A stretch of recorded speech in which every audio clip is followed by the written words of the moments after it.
The next stage, after you've completed the Qā'idah and you've done each concept, we spend 2 years teaching the Qā'idah. So reception and year 1 completed, they will complete the Qā'idah. So half the Qā'idah is done in reception, the first year the children come in, second year, which is their year 1 in school, they will do the second half of the Qā'idah. In the third year of Madrasah, which is year 2 for school, is when they start the Juz'an. Now again in Juz'an, some Maktabs will now move on to Juz'an or directly onto the Qur'an. We teach Juz'an, and the reason being is the small ayats. It's easier for them to transition from Qā'idah onto Juz'an rather than them transitioning direct onto the Qur'an and Surah Baqarah where they have long ayats. The children will struggle and get a bit thin. So that transition is much easier with the Juz'an. Teaching Juz'an first is an easy approach and a stepping stone in this transition due to its smaller ayats, making sure in the first surah the method of hijjah, spelling the letters, is used so the child does not read from memory. What happens now, you moved on to Juz'an, a lot of children will know the first few surahs by heart. Some will know quite a lot. So what happens when you're teaching Surah Fatiha, Surah Nas, Surah Falaq, the child already has memorized it and is whizzing through it, and Madrasah thinks he knows it. As soon as those surahs finish, the child starts stumbling. So what we've applied is up till Surah Al-Duha, they still apply that hijjah method that they had in the Qā'idah. So like we did hijjah for every word, they will be doing hijjah and they'll be reading Rawan jointly at the same time up till Surah Al-Duha. And the teacher will write, let's say, the first ayat of Surah Fatiha on the board, or you can use any pre-written slides and make them do hijjah from the board loudly and go through each ayat that they are being taught. That way, they're not just reading from memory, the teacher knows that they are understanding what they are reading. And that way, once they're getting closer to Surah Al-Duha, you stop making them do hijjah and let them read Rawa. And they'll start flowing after that. So this is one stage of the transition, that if you're moving straight from Qā'idah to Juz'an, there's that problem where a lot of them know the surah. One way of dealing with that is to start them from Amma Yatasa'alun, which most of them will not know. But again, because most of the Juz'an are written in that sequence where the smaller surahs are coming, that might not be always convenient.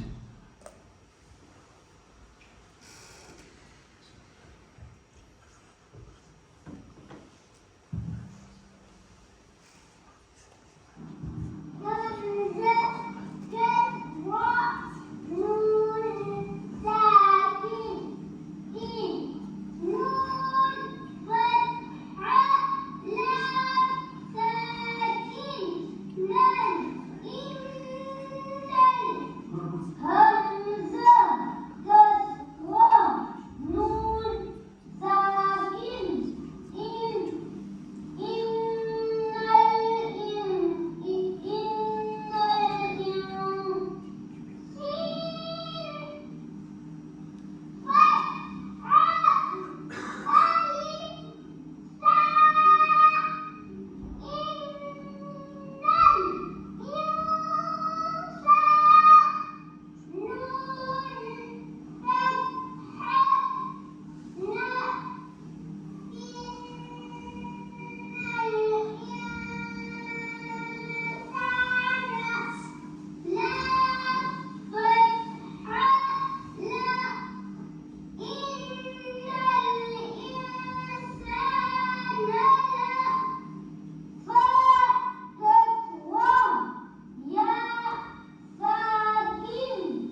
Now, obviously, they're taking turns to carry on the word, and that way they're doing the hijjah of the whole ayat, so they're not, the children aren't getting bored and everybody's getting involved. That way, they'll be doing one ayat at a time with hijjah, so we know they are understanding it. It strengthens their understanding of how to recite and break things up, and it builds a strong foundation doing that way. That's one approach. You'll have different approaches, and this is how from Surah Fatiha to Surah Al-Duha will make them do hijjah and recite the ayats, and then they'll start reading joint without doing hijjah after that. That's how the Amma is finished. It's very important to maintain the same level of pronunciation of letters throughout the recitation of the Quran. Constant assessment will help. Again, support should be provided for weak and struggling children. Now, each level of teachers, whether at Asal Qā'idah level, Juz'am, Panch Para, Quran, all need to make sure that the level of pronunciation taught to them in Asal Qā'idah is maintained. You don't let them get away. For example, if there's a letter with, let's say, qalqala on, you make sure they're doing qalqala on it. If there's a letter that needs to be read with a full mouth, they are reading it with a full mouth. As soon as you start neglecting these small things, the habit kicks in, and at some stage in the Nazarah, they're not mindful of all these things. So those fundamental things that are taught to them in Qā'idah has to be maintained on every level. Also, assessment. So, let's say you've done 5 surahs. Get them assessed by a second teacher, or if you have an on-site Qari Sahib who's assessing, get the constant assessment is very important. So anything that needs tweaking is tweaked when, and it's not reinforced incorrectly. So that's very important. Again, support should be provided for the weaker children throughout. Now, the class is moving at a pace, and there is a child who is struggling to keep up. Keep them, let them move at their pace. So it's going to be possible that your class of 15 or 20 will all be moving on to, let's say, Surah Al-Duha, and there'll be a child who's still on Surah Fil. But don't rush him, and in a weak way, keep him with that group of Surah Al-Duha. What will happen is, when the class is finished, you might have to listen to his lesson. Give him a time at the start, give him a time at the end. Pair him up with a child who's good, so he's supporting that child. But don't move him faster than his ability. He might or she might need 2 years to complete the Juz'am. But they'll be so strong that they'll start moving faster in the Panchpara. If you rush him and make him or her read with the rest of the class, they'll be useless at reading the Panchpara. They won't be able to master it. And that weakness will only go away if you make them do the Amma again. So don't rush a child if they can't keep up with the rest of the class.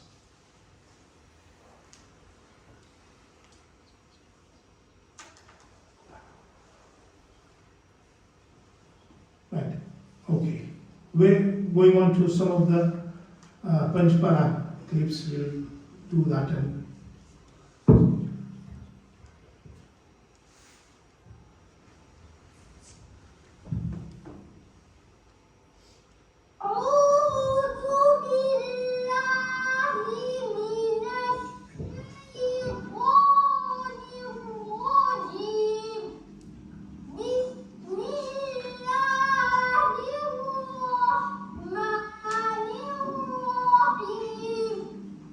وقال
The different stages, the reason I went through this, all the different stages at different levels of the Quran till that was somebody was towards the end of the Quran in Surah Nuh.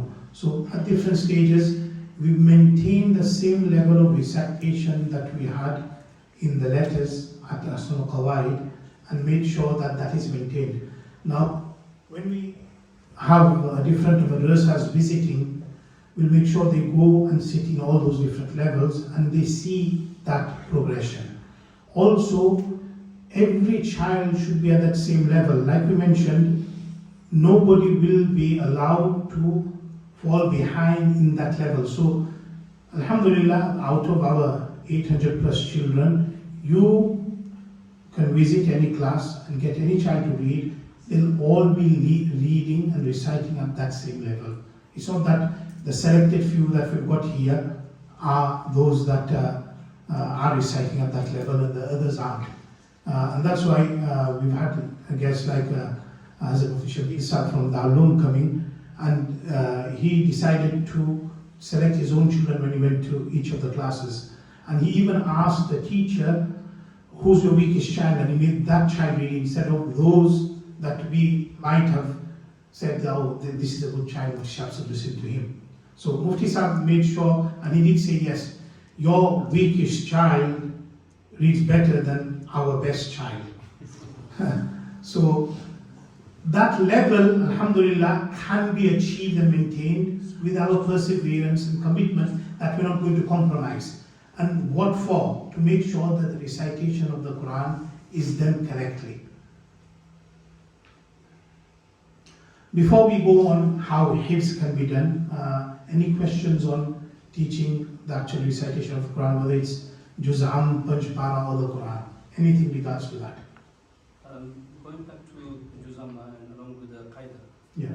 So your students in your system, they are not in, they don't say their sabak individually rather than as a group. Is that how it is? The progression is as a group. So let's say the class is on Surah Fil, the whole class will be on Surah Fil, except for a weak child. Is that same with Qā'idah as well? No, Qā'idah I mentioned, usually we'll have 3 groups. The average, most of them will be together. You'll have some weak children, some that are progressing slightly faster. But once they start coming on to Juz'am, we try to make them, that saves a lot of class teaching time. If the teacher has to teach only one lesson, then his teaching time is reduced and he gets more time to listen to the children and concentrate on weaknesses and getting rid of that. So having a bigger group of children is better and more efficient for teaching than having 5 different groups and 5 different lessons in the same time. So what happens when a child, they are in the same group, a child has missed several numbers of days?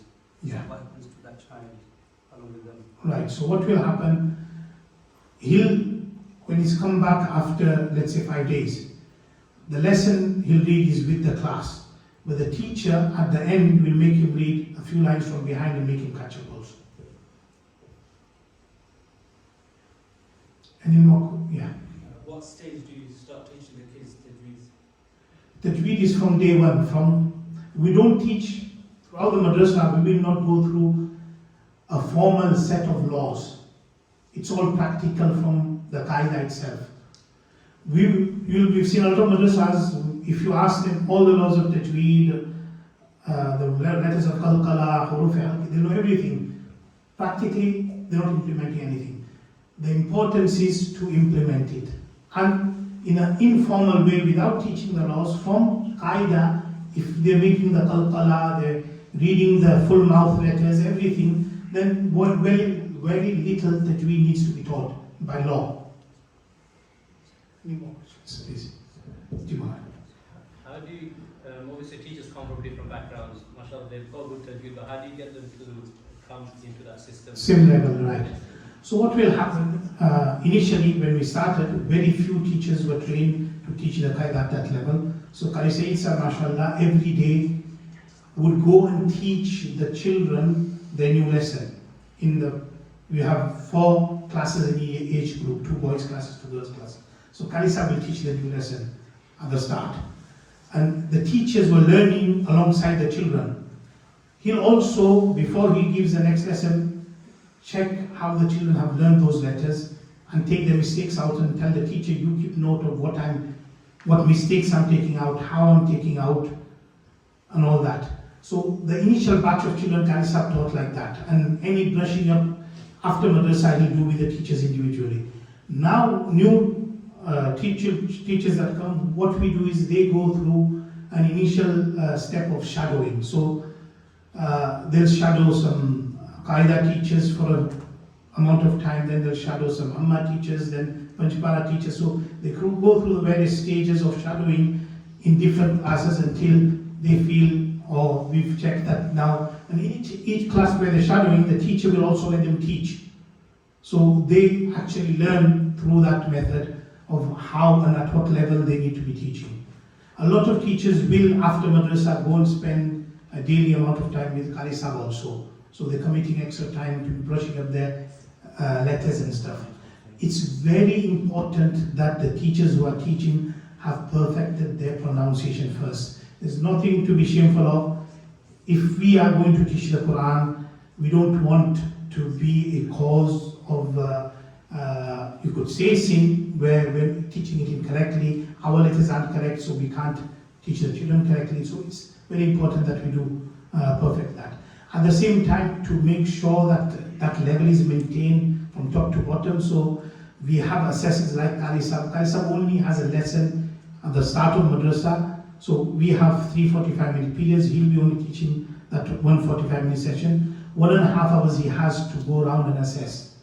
So he'll be constantly assessing. He'll have a note of children who need extra support or who need to be monitored on their progression. So all of that is constantly done. Okay.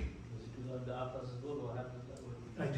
That because of this monitoring aspect, what we've done is the APAs are only teaching classes after year 6 in the girls. Until then, we have the male teachers teaching so that we can constantly monitor that level of recitation. When in year 6 they go over to the APAs, the girls have already done 20 juz of the Quran in our supervision, and the level is there, so we don't have to teach as much. Yeah, any more questions? Yes. Is there any benefit in teaching but the Qā'idah with the meanings of the words? It will be more parent fashion. What we've noted with different, even when initially 20 years back we were teaching Urdu also, and so if the children are not engaging in that language outside their madrasa time, they won't have interest with that extra meaning that we're giving them. It's like when we're covering with the silent letters in your Qā'idah. Yeah. And there's some students struggling with Ana. So you just told them it means me, means I, and then that helped them because then it brings it back to because the child's mind is okay, it's me. Yeah. Whereas because in the actual Qā'idah there's no sign on the Ana, it's just alif. So obviously this is it's a bit of a strange question because most of the teachers are from a wide background. You got Hufaz, you got ulama, and you got No, individual tweaks like that, if it's working with a child, it won't work with everybody, but if it's working to help a child progress, by all means. Like I said, use every trick in the book to make sure a child is progressing. With your system, do you have any kind of, I'm sure you've got plenty of graduates, do you have any kind of idea of where your students are afterwards? Because we read through the Qur'an, and they know how to read the Quran, but what's inviting them to open the Quran after they read? So, if it's a kind of, they know how to read the Quran, mashallah, with the Tajweed and everything. So, if after when they want to open the Quran, what's going to appeal to them to read the Quran? Do they read the Quran? Because I was just thinking, because I think this is the best one to ask this question. If they know some meanings, or they know this here and that, just like if you got a storybook, because the Quran is a storybook, or if you got a recipe book or something, there's got to be something that we have books that we read loads and loads and loads of times, even though we know what's in them. The same as the Quran. So, is there any, do you think, benefit with teaching some meanings here and there, so they're kind of intrigued, and then the kids might say, no, I'm not been teaching for long, you see, so I'm just asking. So, what does this mean for Ustad? What you're saying, the gist of certain things is good for the, for instance, one of the ideas given to us was that if at the start of a surah we explain to the children what meaning, and some teachers do that, where what's in this surah is explained to the child. Let's say Surah Al-Fil. You explain to the child what Surah Al-Fil is about. So that's something that will give them some form of excitement in what they are reciting. Yes. Ji. Regards regards to the timing, because some Khatib can have 1.5 hours, some have 2 hours, so especially in a setting of 1.5 hours, what would you advise of the capacity of the students in numbers to be in a class setting? Right. Just for Quran, I'll explain in our 2.25 hour. In the Qā'idah classes, in the first 2 years, their full time is in our 20 children. We commit that full time towards the Qā'idah. There is no, except for one of the Alif to Ya books that we have, there is no extra kitab that is being taught. That's the first 2 years in the Qā'idah. Full focus is on mastering the Qā'idah and nothing else, no distractions. From year 2, we introduce one 45-minute session every day. So they'll have a 45-minute session to all read their new sabak to their teacher. In the middle, they have a 45-minute session for the different kitabs, the fiqh, akhlaq, aqaid, and history. And in the last lesson, they have their amma again. So they have 1.5 hours for 20 children to do amma. Now, if 1.5 hours is needed for 22 children, if you're giving, you just have 1.5 hours, and in that you need to teach them other kitabs and masail also, then you will need close to half that children to be able to do justice to them.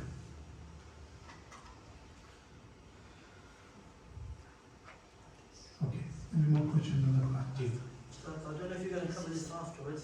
In regarding the syllabus, Yeah, Ahsan al-Qawa'id, then Juz Amma, and then you have your Panchpara, yeah, and then Qur'an. Quran, yeah, Some people differ in opinion, saying that the Panchpara, yeah.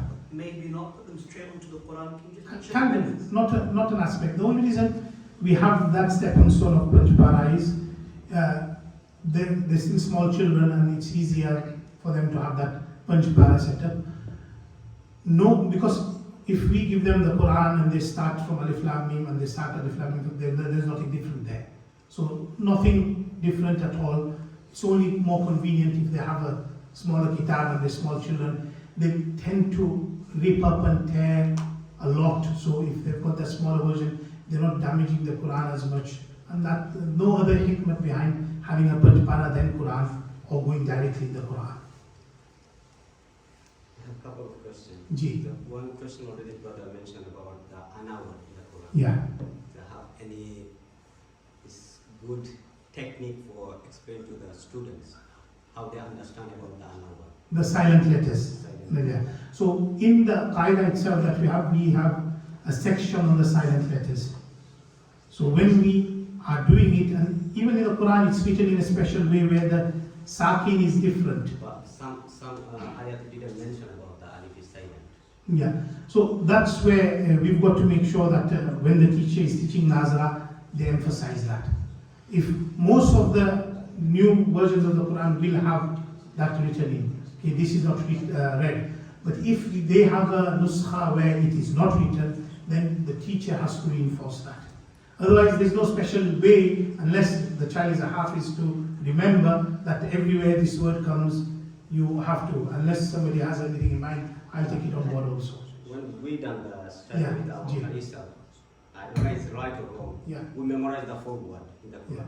Like ana, mila, ana, siya, ana, ba, ana, bu. I don't know if this is right or wrong. I memorize the 4 words is the ana in the whole Quran, the 4 ana will be long, except the 4 ana, all of ana will be short. Yeah.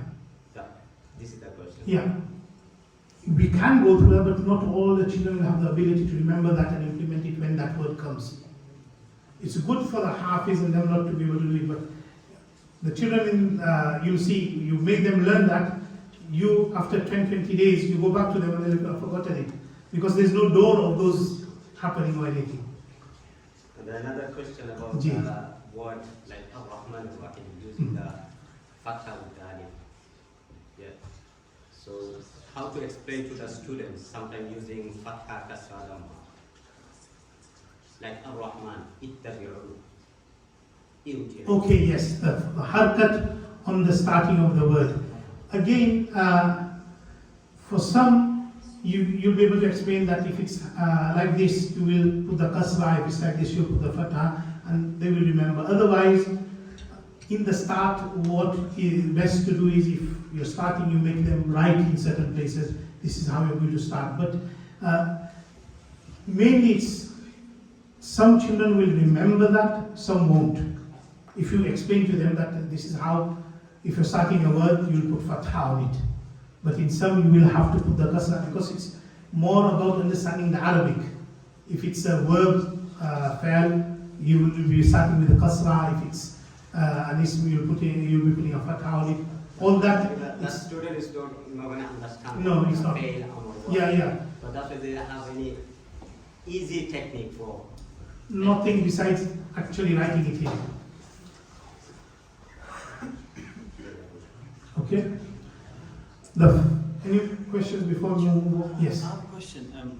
So our makatib, they don't have the luxury of obviously starting from the beginning. Sometimes children join throughout the years from different levels, come from different makatib, online tutors or private tutors. So how do we tackle if a child has joined us? Joined us in the middle and the foundation is not there. Most of our children are in our maktab are like this.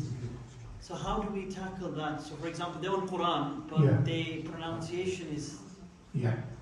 We'll have children coming in the middle, especially those who have moved into the area. And sometimes, for instance, this year we had a family that have come and they were in London and they hardly went to anywhere. So there's a 11-year-old, a 9-year-old, and we've got to teach them from scratch. So what we have in the boys and the girls is a one-to-one teacher. So what they will do in the kitabs, we obviously don't need to start them from scratch. They can, in their other textbooks, they will stay with their age group class.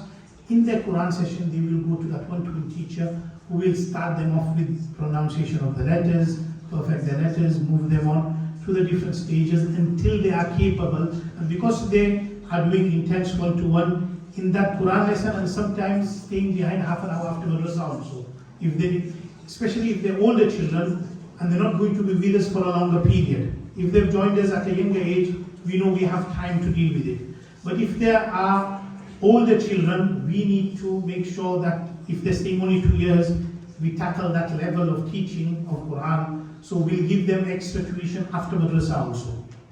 And it's one-to-one, so it's intense and they move faster until they're able to join the mainstream age group. Right. The final aspect to do with the Quran, and then we'll do a few important aspects of the diniyat. The final aspect is obviously hifz.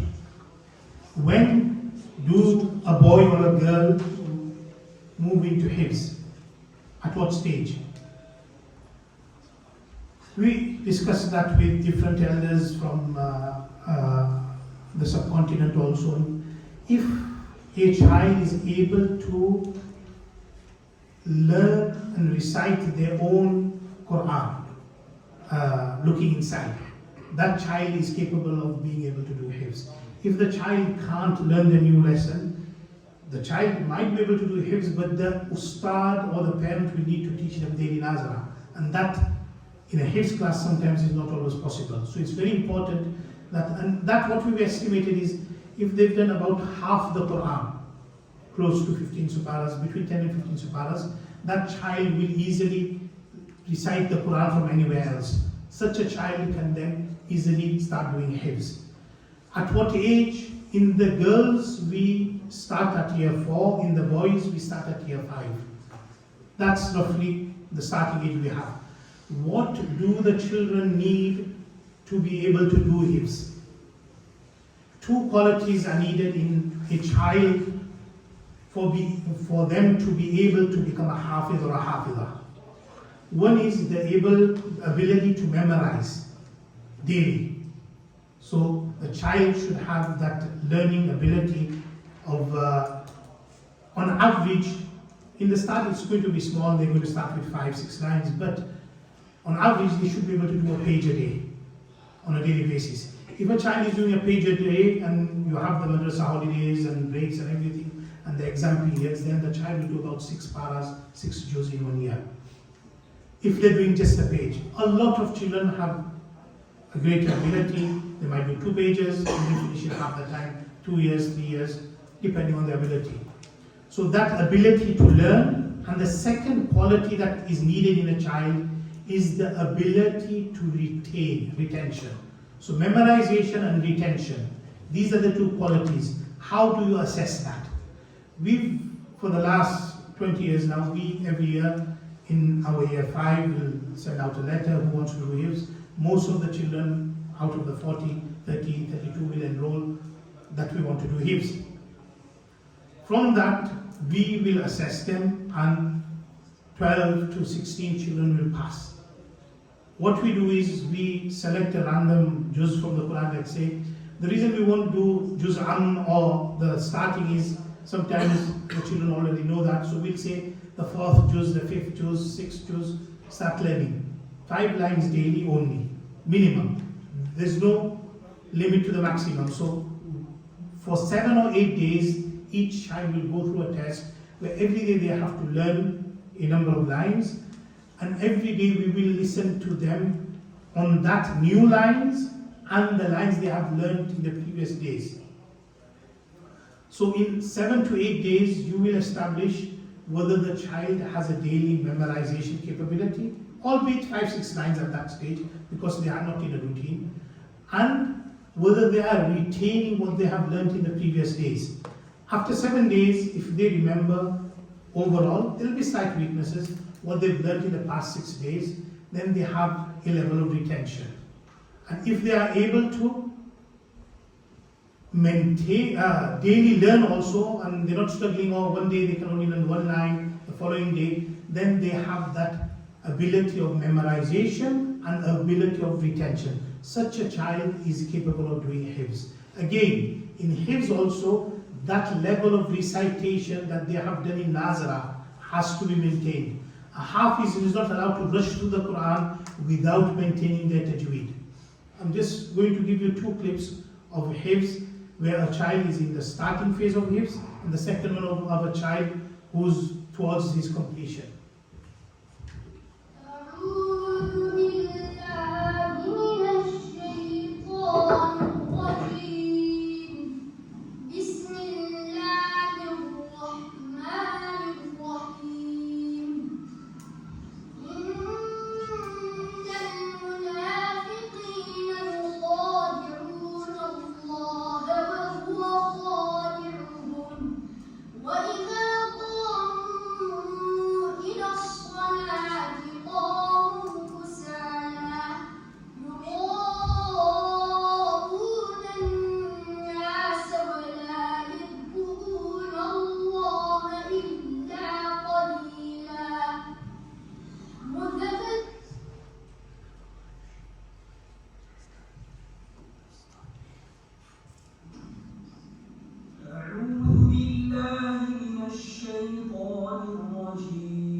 ووصينا الإنسان بوالديه حملته أمه وهنا على وهن وفصاله في عامين أن اشكر لي ولوالديك إلي المصير